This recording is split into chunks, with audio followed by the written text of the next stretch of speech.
वालेकुम जी। ज़ेडर से एक दफ़ा फिर डॉक्टर ज़रदाश बुखारी आपके साथ। आज हम बनाने लगे हैं दही पकौड़ी।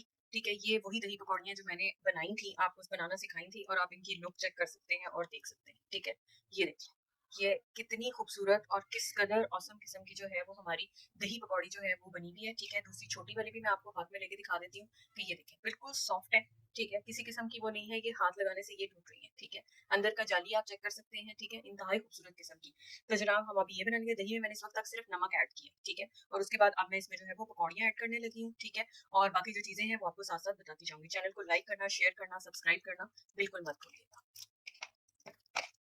चाहिए मैंने 1 कप ली थी, एक डोंगे के लिए जो है वो काफ़ी है। ठीक है, तो ये मैंने लेके और इसको जनाब हल्के हाथों से ये मैंने मिक्स कर लिया। ठीक है, अच्छा जी जनाब, ये ग्रीन चटनी है मेरे पास। ठीक है, ये आप देख सकते हैं। ठीक है, 1 टेबलस्पून मैं इसमें ये ऐड करूँगी। ठीक है, उसके साथ ही जो है ये मेरा स्पेशल चाट मसाला है, जो कि इसमें मैं वो ऐड करूँगी। आपको रेसिपी चाहिए हो तो मुझे बताइएगा। ठीक है, मैं आपको इसके साथ ही प्रोवाइड कर दूँगी।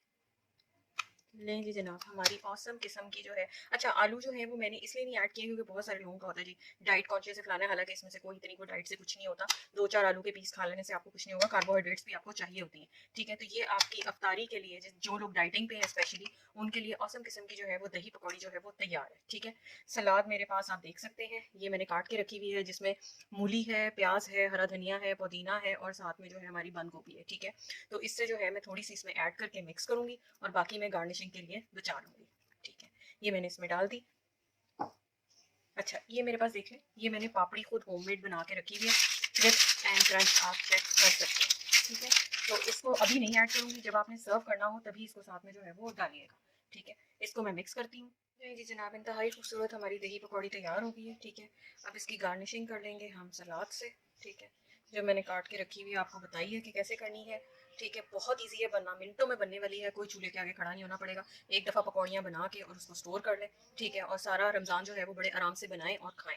ठीक है, ये मैंने डाल दिया जनाब। उसके साथ ही मैं देती हूँ इमली की चटनी जो मैंने बनाई है। ठीक है, आपको इसका लिंक जो है वो मैं, अगर आपको चाहिए तो मुझे कमेंट बॉक्स में बताइएगा, मैं आपको बताऊंगी कि हमने कैसे बनाई थी। ये लें जनाब, ये इंतहाई मज़ेदार किस्म की जो चटनी है, इसको मैंने ये डाला।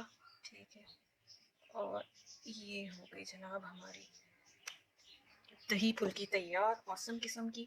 ठीक है, ये मैं आपको इसकी फाइनल लुक चेक करा दूंगी। ये रहे जनाब, ये रही हमारी दही फुल्की। ठीक है, खुद खाएं, मेहमानों को खिलाएं। ठीक है, हल्का सा चाट मसाला इसके ऊपर जो है वो हम गार्निश कर लेंगे। ठीक है, और ले जी जनाब, ये हमारी दही फुल्की तैयार हो गई। चैनल को लाइक करना, शेयर करना, सब्सक्राइब करना बिल्कुल मत भूलिएगा। पापड़ी उसी वक्त डालिएगा जब आपने खाना हो, वरना सौगी हो जाएगी। दुआओं में याद रखिएगा। रमज़ान के लिए किसी नई रेसिपी के साथ आपके साथ फिर शामिल होंगे।